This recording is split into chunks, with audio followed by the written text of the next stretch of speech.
Hi everybody, thanks for checking out this video. This is just a little update about my eco-friendly star rating. I started out with this conversation and I didn't really know what I was talking about, and as it gained more attention, I made more connections with people in the industry, in the board gaming industry, but also people who work in sustainability. So I've learned a lot since my first video. I am a consumer primarily, and I review some board games. So I'm very much in the same boat as everyone else as a consumer, learning what I can and gleaning as much as I can. So I'm going to just share with you the information that I've learned and what I'm basing my eco-friendly ratings on. And just so everyone knows, like I have thought about this a lot, and I even had Derek Pennington, who is a sustainability consultant, take a look at it and get his opinion on it. There's 10 things that could possibly earn a board game an Earth Star. So we're gonna go over them right now. If the publisher clearly states the raw material in the board game, whether it was made from 100% recycled cardboard or some other percentage of recycled cardboard, whether it has recycled plastic, or if it has some sort of repurposed or recycled wood. The important thing is that a board game creator is purposely stating what materials are in the board game that they've created. I'm also looking for clear statements of certifications of materials. For example, if the paper comes from an FSC certified wood, or if the wood components come from FFC, I'd like to see that clearly stated. A board game will also get an Earth Star if the publisher has a statement about sustainability goals or initiatives or efforts. So, for example, when I review a board game by Red Raven, I go to their website and see if they're talking about the environmental impacts of their board games. If they are, they would get an Earth Star. Does the game have either no or reduced one-use plastic, like shrink, plastic film wraps, or any other packaging that is basically a one-use? An example of this would be Haba. They do use shrink wrap for their board games. However, they package their board game components in brown paper bags. So they would get an Earth Star for that. If the board game itself, meaning the game pieces and everything that you're playing with at the gaming table, has no plastic in it. If there's no plastic box insert.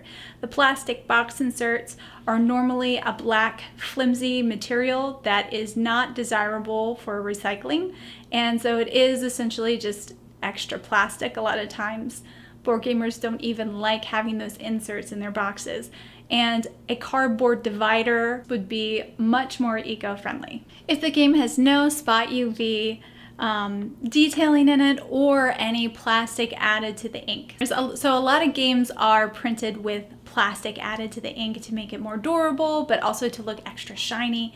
The gloss and the spot UV, basically a microplastic, and when the board game box will decompose someday, the remaining plastic in that printing process will not biodegrade. It will remain either in soil or water, wherever it ends up.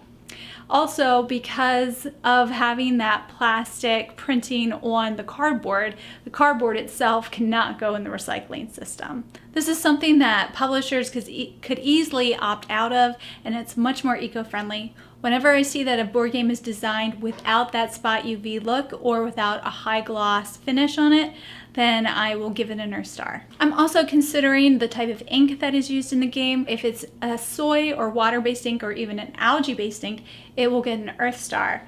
But if it's a petrol-based ink, then you wouldn't get an Earth Star, because that is worse for the environment.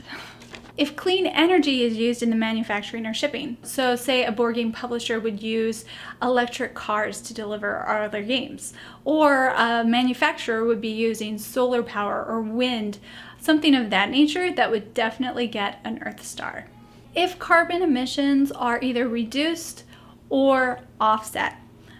So this is a good practice for companies to have in place.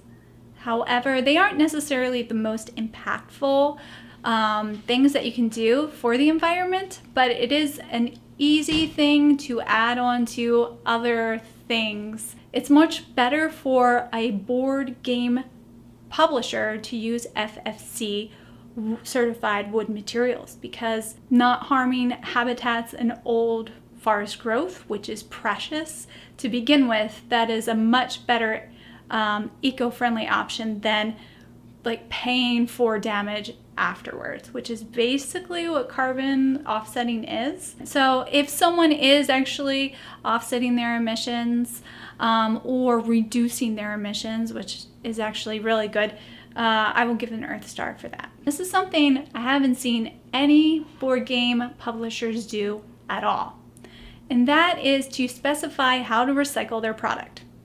As a creator, board game publishers should have information on their boxes explaining to their consumers how to handle the waste from that product. For example, the shrink wrap. Is it recyclable or should it go in the garbage? The box, is it recyclable or should it go in the garbage? The plastic components, recyclable or not? Most of that stuff isn't going to be recyclable, but it's still on the onus of the publisher to make sure the consumer is aware of that. You can go to How to Recycle. I'll link the website below, and that is a resource for companies and brands to use those logos to clearly illustrate for consumers what is recyclable and what is not. And finally, there is one thing that will result in 1-star reduction. And that is if a board game is a legacy game. So a legacy game is a board game that you play, and as you play it, parts of the game may be destroyed, new things are revealed, cards and components can be altered, but basically that game cannot be played by yourself or any other gamer. We have a copy of Eon's End Legacy. I really like Eon's End, but I was disappointed with the Legacy, and I'm really disappointed now because we have this big box that we can't use unless we purchase the reboot pack. So we have to buy more materials, buy more stuff to keep playing our stuff. So I really don't like that concept. Part of being a board gamer is the fact that your board games can be reused by lots of different people in lots of different situations, and even when you get tired of your game, it's resellable and valuable to other people who like your hobby. That's what's great about board gaming, and legacy games walk away from that. It's a really bad trend environmentally. Eon's End doesn't have any plastic components in it, so its 1 Earth Star would be docked to 0 because it's a legacy game. So how do you get this information from publishers and manufacturers? You just start asking. It takes me probably twice as long to review a board game now because I'm waiting for publishers and manufacturers to get back to me about their materials. It is more time consuming to do your homework and actually find out if the publisher even knows what has gone into their board game. Does the publisher know where the game is made and what is going into the game? Is the wood being taken from old forest where habitats are being destroyed? Or do they know that the wood was specifically planted to be harvested for manufacturing purposes? There's a really big difference there for the environment, but also for that publisher to know and understand the cost of the creation of the game, but also the consumer needs to know the cost of their game. So I do realize that the environmental impacts of any manufacturing industry is very complicated.